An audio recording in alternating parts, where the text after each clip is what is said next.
এসেছো দেখছি, এসো এসো এসো।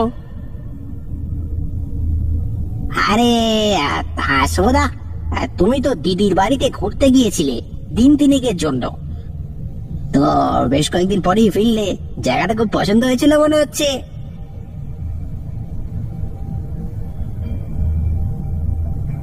আগে তোরা দুজনে বস। হ্যাঁ, এই গণেশ দা, ওদের দুজনকে খেজুরের চা খাওয়াও তো।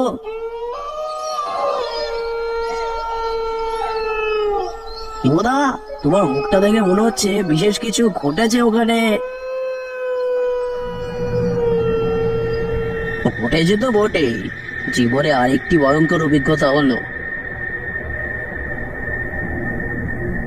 চিঠি নিয়ে তোমার আগে দুটি অভিজ্ঞতা তো মানুষ ভীষণ পছন্দ করেছিল। আশা করছি তুমি আজকে যে সত্যি ঘটনাটি বলবে সেটাও ভীষণ ভয়ঙ্কর। ভয়ঙ্কর তো বটেই।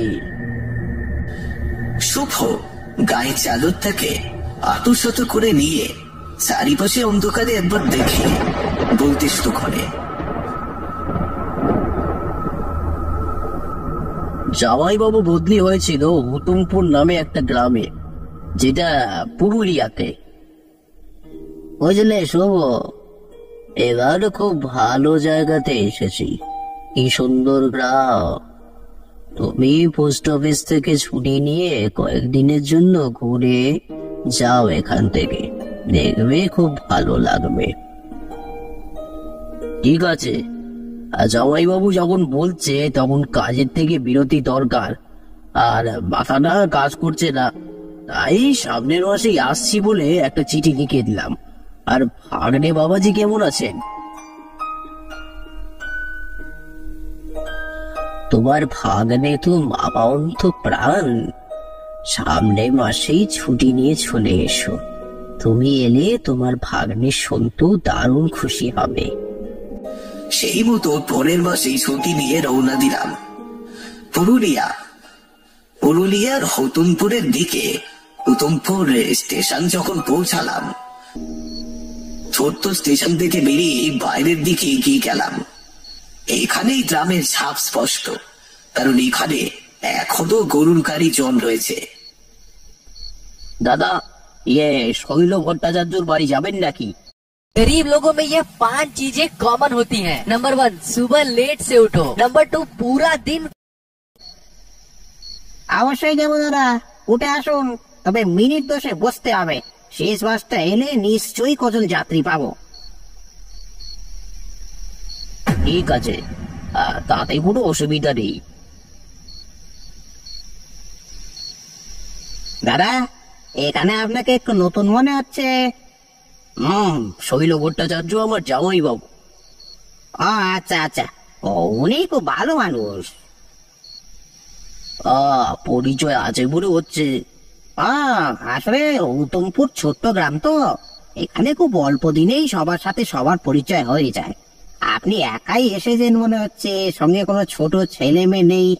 যাক, তাতেই ভালোই হয়েছে। এমন কথা বলছো কেন? ছোট ছেলে মেয়ে থাকলে কি হতো? ওরে বাবা, ভুলেও ওর কথা বলবেন না।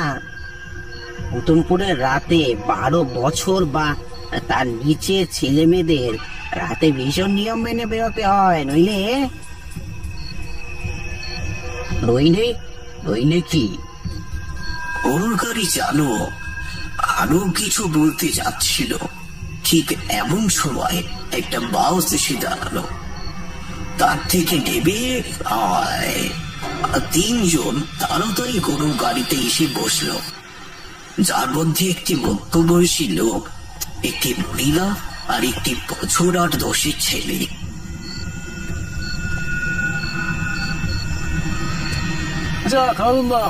তোমার গাড়িটা পেয়ে গেলাম, না হলে আবার ছেলেটাকে নিয়ে হেঁটে যেতে হতো। এই যে বলাই, ছেলে বউকে নিয়ে কোথায় গিয়েছিলে? আরে আমার ভাইজির বিয়ে ছিল না, আর তাড়াতাড়ি ওখান থেকে বেরিয়েছিলাম, তাও দেরি হয়ে গেল।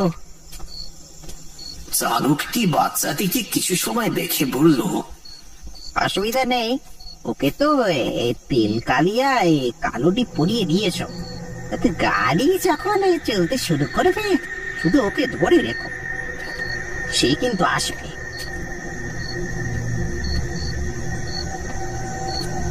একটা বিশেষ জিনিস খেয়াল করলাম, বাচ্চা ছেলেটির মাথা মাঝখানে ও মাথার দুই পাশে বেশ বড় বড় কালো 3 কালির টিপ পড়ানো। চালকটি আমাদের এইভাবে ছেলেটির দিকে তাকিয়ে থাকতে দেখে বলে, কি অবাক হচ্ছেন তো? আপনি কি বলেছিলাম না 12 বছরের নিচে ছেলে মেয়েদের ভীষণ নিয়ম মেনে বেরোতে হয়। আসলে ওই হুতুমপুরে প্রতি রাতে কালাসুর বেরোয়। 12 বছরের নিচে ছেলে মেয়েদের পেলেই তার শরীরে ভর করে, তারপর সে কি ভয়ঙ্কর কষ্ট। আমি অপন এক অবাক ঘটনা শুনে শুনে মনে মনে হাসলাম। অমন গাড়ি চলতে শুরু করে। অমন গাড়িতে বসে বাইরে দাঁড়িয়ে দেখি আকাশ তখন কালো হয়ে গেছে আর ঝিরঝির করে বৃষ্টি শুরু হয়েছে। মা বাবা দুই পাশে আর মাঝে ছোট ছেলেটিকে দুজনে আঁকড়ে রেখে মাঝে মাঝে বাইরে অন্ধকারে তাকাচ্ছে। বাবাই, তুই বাইরের দিকে তাকাস না। কিচ্ছু হবে না, ভয় পেও না তো।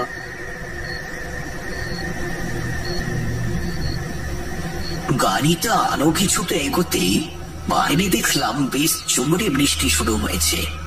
কাঁচা রাস্তা, দুই পাশে ফাঁকা জমি। কোনোর গাড়ি ধীর গতিতে এগিয়ে চলেছে।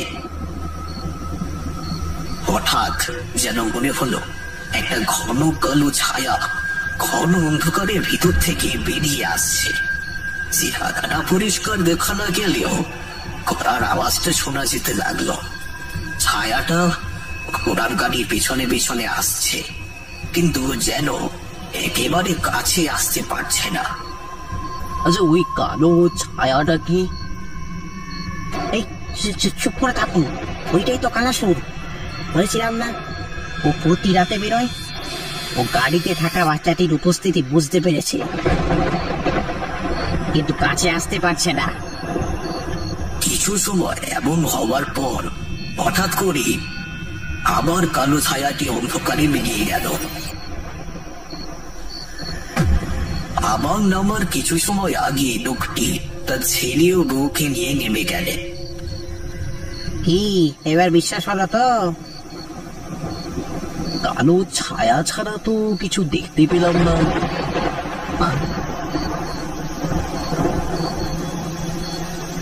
ঈশ্বর না করুন কালাসুরকে যেন না দেখতে হয়, ওকে দেখলে বিপদ আছে। জামাইবাবুর বাড়িতে পৌঁছে সবার সঙ্গে আনন্দ করে সব ঘটনা নিমেষে ভুলে গেলাম।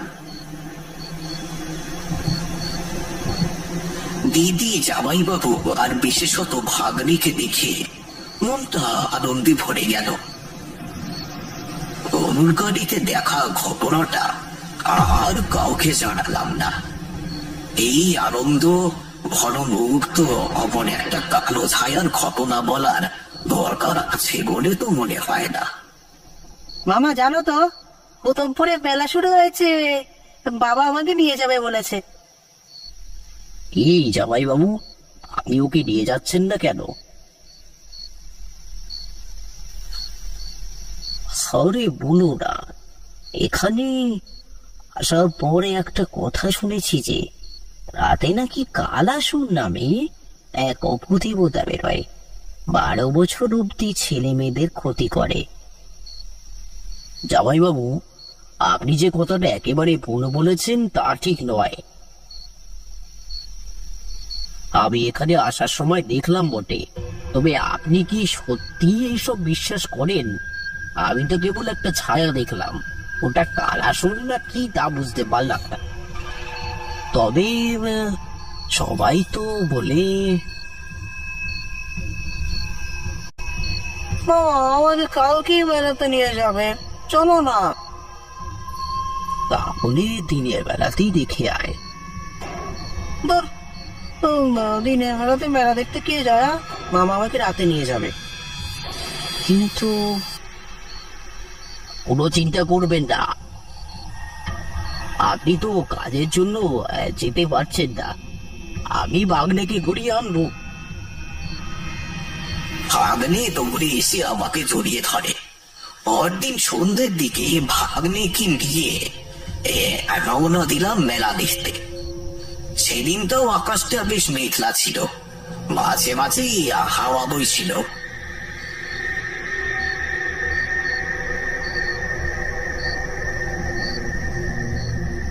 কি ভাগ্নে, মেলাতে কেমন আনন্দ করলে? দারুণ হয়েছে বাবা, বিশেষ করে ঝুলন্ত দোলনাটা, ওটা তো দারুণ। ভাগ্নে এবার তাড়াতাড়ি পা চালা, না হলে বৃষ্টিতে ভিজতে হবে যে। চলো বাবা চলো, শর্টকাট পথ দিয়ে চলে যাই, চলো। तो यहाँ पर दोस्तों जैसे ही मैं विड्रॉ के ऊपर क्लिक करता हूँ, यहाँ पर अमाउंट डालता हूँ। अमाउंट डालने के बाद यहाँ पर मैं अपनी यूपीआई आईडी डाल। ভাগ্নের কথা মতো একটা সরু পথ দিয়ে চলতে শুরু করি। আকাশে তখন আরো ঘন কালো মেঘ জায়গা করে নিয়েছে। হঠাৎ যেন মনে হলো আমাদের পিছনে যেন কেউ আসছে। একটা কালো বিড়াল রাস্তার মাঝখান দিয়ে আমাদের দিকে ভয়ার্ত দৃষ্টিতে তাকিয়ে পাশে জঙ্গলে মিলিয়ে গেল।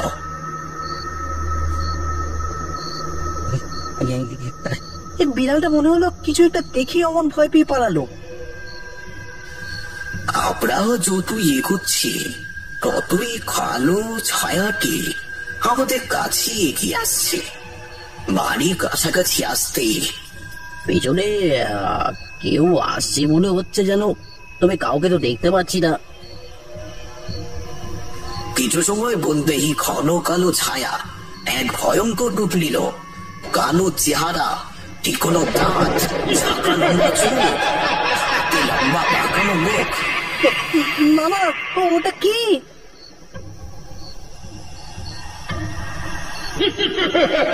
মূর্তিটা যেন আমাকে দেখছি না, কেবল লোমুখ দৃষ্টিতে ভাগ্নের দিকে তাকিয়ে আছে। একটু একটু করে ভাগ্নের দিকে এগিয়ে আসছে। নিমেষে ভাগ্নে একদম শরীরের কাছাকাছি এসে গেল। তারপরেই ঘটে গেল এক অসম্ভব ঘটনা। ভয়ঙ্কর চেহারাটি বাতাসের মধ্যে ভাগ্নে শরীরে ঢুকে গেল। আমি যে কি দেখলাম নিজেই বিশ্বাস করতে পারছিলাম না। ভাগ্নে এবার ধীরে ধীরে আমাদের দিকে তাকালো। চোখ দুটি পুরো সাদা, মুখের ভিতর থেকে কালো রক্ত বের হচ্ছে।